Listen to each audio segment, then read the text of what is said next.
My op-ed today over at HartmannReport.com is titled, "America is Occupied by a Dangerous Second Amendment Scam." And that scam specifically is this idea which has been promulgated. It really started in the 1980s. The National Rifle Association and some of their buddies started promoting it. Now you've got people like, Texas Congressman Chip Roy just coming right out and saying it on the floor of the House, that the Second Amendment is in the Constitution because the founders intended that every American should have a gun, so if the government ever gets out of line and becomes tyrannical, they can shoot at politicians. Seriously. This is what they believe. And it's a complete lie. It's a complete scam. It is, shall we say, not true. In fact, what is true is the opposite. There are 5 different places in the Constitution where the Constitution puts any militia in America under the control of the federal government. There are two clauses in Article 1, Section 8. There's one in Article 3. There's one in Article 4. In multiple places in the Constitution, it comes right out and says militias must be under the control, essentially, of either the federal government or a state government. We have there was the Militia Act of 1792 that criminalized private militias. You see a bunch of guys with guns, strutting around in the streets in what appears to be some kind of military formation. That's illegal. That's illegal across the United States. In fact, and these guys claim that we've got to stop tyranny. The federal government right now is tyranny. What's the tyranny they're talking about? Raising taxes on really rich people, letting gay people get married, letting women have the choice of an abortion, making sure every American has health care or can get free college or trade school, and raising the minimum wage. This is a tyranny that's worth tearing down your government over. This is how weird it's gotten.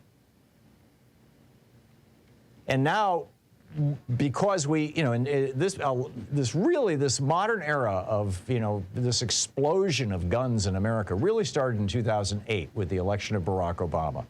Putting a black man in the White House has produced, over the last 14 years, the same kind of blowback that we saw in 1886, when 1,500 black men took political office across the United States, most across the South. And the consequence of that was the end of Reconstruction. This huge white backlash and the rise of the Klan. Well, they don't call themselves the Klan anymore. They go by different names, but it's essentially the same thing. Armed militias. And they've got some really, really powerful weapons out there. AR-15s in Uvalde, one of those kids literally had his head blown off, decapitated by a single bullet. It'll blow a hole in your body large enough to put a fist through. And now, Sig Sauer has come out with a new weapon that can penetrate any kind of body armor sold, which is pretty bizarre. This is called the MCX Spear. This is going to be the new AR-15. But this militia movement, this really started out in the 90s as a fringe movement. In 92, you had Ruby Ridge, Randy Weaver. In 93, you had Waco with David Koresh. In 95, you had Tim McVeigh blowing up the Oklahoma Federal Building, killing 168 people, 19 of them children, and crippling or injuring more than 680 others. And then they kind of went quiet after that. After Tim McVeigh blew up the Federal Building and the tyranny didn't end. Everybody but the FBI started looking for people. They went underground until Obama was elected. I opened my book on the hidden history of guns and the Second Amendment with the story of going to a gun range in Mason, Michigan, Christmas Eve, or the week of Christmas in 2008. Obama had just been elected about 4 weeks earlier, and they were out of ammunition, or very, very low. They would only sell me 1 box of bullets. My brothers and I were going to do some competitive shooting on the range that they have there in Mason. And, I said, why? And the guy said, it's that N-word who just got elected to the White House. I mean, he didn't say it quite like that. You understand what I'm saying? And in fact, it was such a panic. There was such a panic around ammunition and weapons. There's a Wikipedia page for it. It happened in 2008. It happened again in 2012 when Obama got reelected. There was a second panic where you couldn't find weapons and ammunition. So what does the Constitution say about this? Article 1, Section 8 says that the Congress shall have the power to provide for calling forth the militia to execute the laws of the nation, suppress insurrections, and repel invasions. Well, what was January 6th if not an insurrection? It goes on to say the Congress shall have the power to provide for organizing, arming, and disciplining the militia. Well, if the government is organizing it, it's not a private militia. If the government is arming it, it's not a private militia. If the government is disciplining, it's not a private militia. And then it goes on, Article 1, Section 8 goes on to say, reserving to the states respectively the appointments of the officers and the authority of training the militia according to the discipline prescribed by Congress. In other words, the only militias that are legal in the United States are the military and the National Guard, the state militias. We had the Militia Act of 1792, as I mentioned. Then there was a Militia Act of 1903 that created the modern day, what we call the National Guard.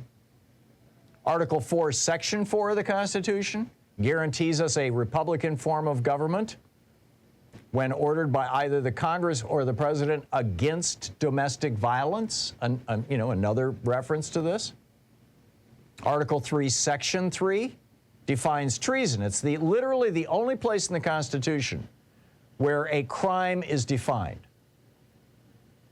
And this is what it says. Treason against the United States shall consist only in levying war against them, or in adhering to their enemies, giving them aid and comfort. Well, how is attacking the Capitol building not levying war against the United States government? War is the use of political violence to achieve political ends. And that was, in my mind, very clearly levying war against the government. So what do we do about this? Well, it turns out all 50 states have already made it illegal for these militias to exist, essentially, as has the Supreme Court. For example, the Virginia Constitution, which was written in 1776 with the assistance of James Madison and Thomas Jefferson, the Virginia Constitution, and George Washington, the Virginia Constitution says that a well-regulated militia composed of the body of the people trained to arms is the proper, natural, and safe defense of a free state. The standing armies in times of peace should be avoided as dangerous to liberty, and that in all cases the military should be under strict subordination to and governed by the civil power.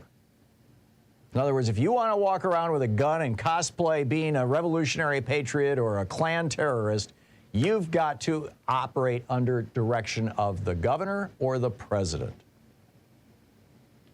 In this case, I was reading the Virginia Constitution. That would be under the state of Virginia.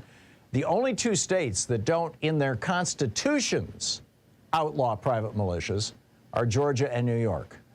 29 states have specific laws outlawing private militias. 25 states have laws that generally prohibit, this is a quote, generally from the Brennan Center, generally prohibit teaching, demonstrating, instructing, training, and practicing in the use of firearms, explosives, or techniques capable of causing injury or death for use during or in furtherance of a civil disorder. And the Supreme Court in 1886, this is, when Morrison Remick Waite was the Chief Justice of the U.S. Supreme Court. This is the same year we got corporate personhood, in theory anyway. 1886 in Presser v. Illinois. This is what the Supreme Court ruled, and I quote, "It cannot be successfully questioned that the state governments, unless restrained by their own constitutions, have the power to regulate or prohibit associations and meetings of the people, and have also the power to control and regulate the organization, drilling, and parading of military bodies and associations. The exercise of this power by the states is necessary to the public peace, safety, and good order. To deny that power would be to deny the right of the state to disperse assemblages organized for sedition and treason, and the right to suppress armed mobs bent on riot and rapine." Back in 1907, when the Klan was the main white supremacist militia, the state of Washington Supreme Court ruled, quote, "Armed bodies of men are a menace to the public. Their mere presence is fraught with danger, and the state has wisely reserved to itself the right to organize, maintain, and employ them." In other words, if you want to be in a militia, join the National Guard. As recently as 1982, a federal court in Texas disbanded the Texas Emergency Reserve. This is a private militia, used to be part of the Klan. They were harassing Vietnamese fishermen, and they were banned from, quote, trading and parading in public with firearms. Yesterday, I told you about how 1 in 5 Americans now think violence is justified for political purposes, and roughly 18 million Americans, when asked, are you willing to kill another American to accomplish a political goal, say yes.